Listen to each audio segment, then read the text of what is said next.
Welcome to the second podcast slash video slash audio journal. I just like to dive straight into what's been on my mind recently. I don't know why it's been on my mind. Maybe it's because of things that happened recently. I'm not really sure. But I remember as a kid, when I was younger in school, um, whenever someone who was Asian American, South Asian American, uh, African American, or Latino American, if they were seen reading a book, not just one, but reading a lot of books, or if they were seen writing a lot, or if they were seen being studious and being smart, they were regarded as being white. Oh, you're acting white. If you spoke in complete sentences and your sentences were grammatically correct, you were being white. If you like certain movies, that didn't involve certain actors, you were being white.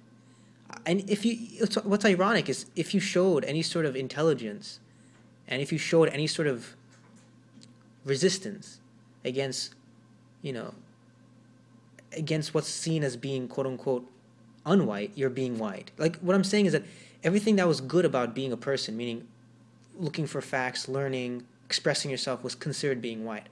And I brought up this idea of, you know,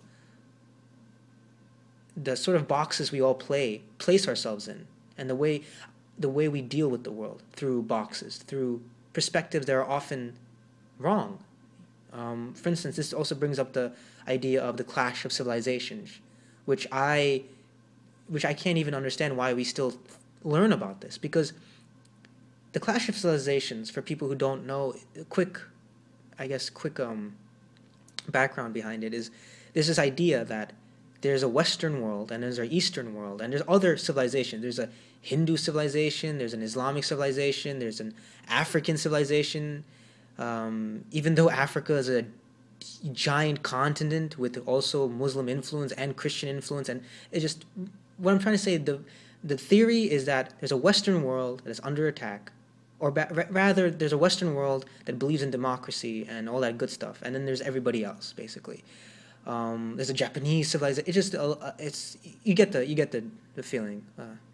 The reason why I feel like this is also just as bad as calling someone white for showing intelligence, is because what does it mean to be Western anyway?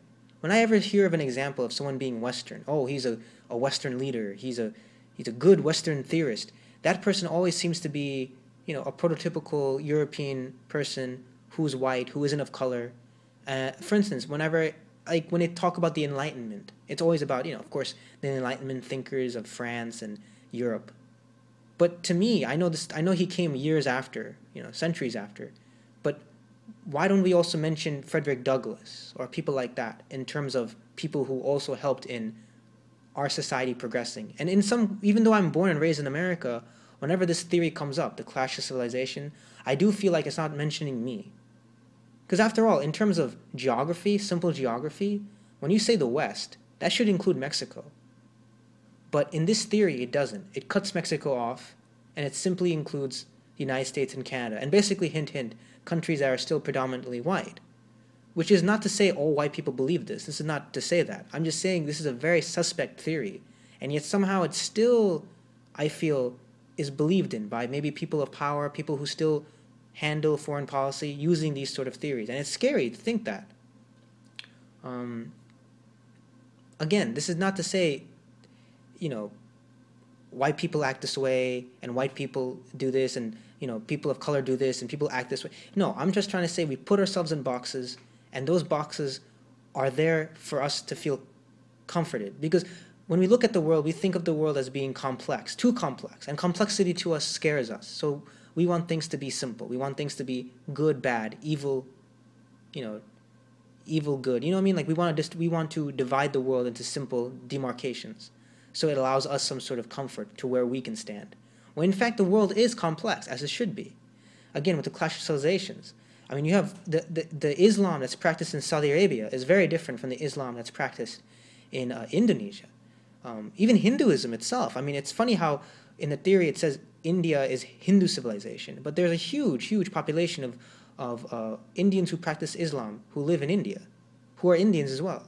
And of course, what about the Hindu American who lives in America or Canada? I mean, Canada is a huge Indian population, and most of them are probably people who are Hindu or Sikh or Muslim. But what about them? I mean, by now their children speak, English, even with a Canadian accent. Yet, are they not part of the Western world? And this idea, again, I remember one time, this idea, I get upset when I think of also the so-called Islamic fundamentalists, or I personally feel they're not Islamic fundamentalists. You can be you can be someone who believes in the fundamentals of Islam or the fundamentals of Hinduism in any religion, and also still function in democracy. So I feel that word is, that sort of phrasing is wrong, you know. But I feel the best way to say is maybe right wing, so to speak. So if you're a right wing person of Islamic faith, I often hear them. I get really upset at them sometimes when they say stuff like, "Democracy is a Western tool."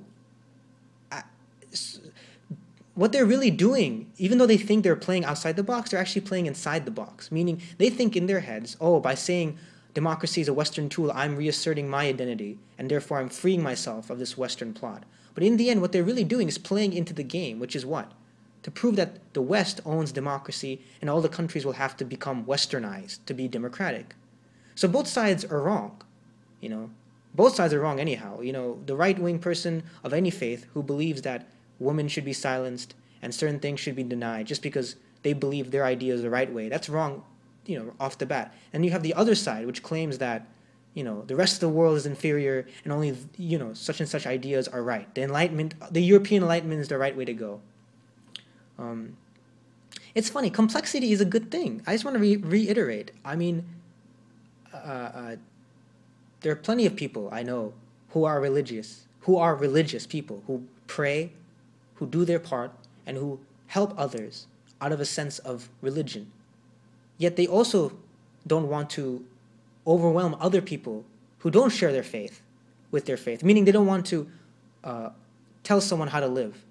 You can be left. You can be a liberal person of faith. You can, and it's okay. Like, that's why I feel also another level to it, which is when people say they're religious, sometimes they get, people look at them weird, like, oh, that means you must not do this. And then you tell them, oh, well, I actually still believe in gay marriage, and, I don't feel like gay marriage interferes with religion. Then they're really surprised. They're like, wait a minute, so are you religious? And they're like, yeah, I am religious, but I also believe that gay marriage does not interfere with religion. It doesn't bother me. Gay marriage is okay, If two people are in love, it doesn't bother me if they're gay. It doesn't matter. Again, complexity is a beautiful, beautiful thing. And it does upset me sometimes when we refuse to see how amazing our world is. Because I actually feel less lonely when I remember how many different groups of people there are in the world, how many vast different types of religions there are in the world, how many different types of communities there are, art, culture, even different ways of looking at math maybe. It makes my heart feel even more full when I think about all the different diversities of the world, rather than thinking, okay, the West is here, the East is there, or you're being white, you're not being white. You know what I mean? So the idea of authenticity, I feel, is very dangerous to the idea of plurality and the idea of democracy. So I just want to, again, pare this down and simply say that complexity is not something to fear. It just takes some time maybe getting used to. But it's also useful to take a step back and to see the entire picture as it is.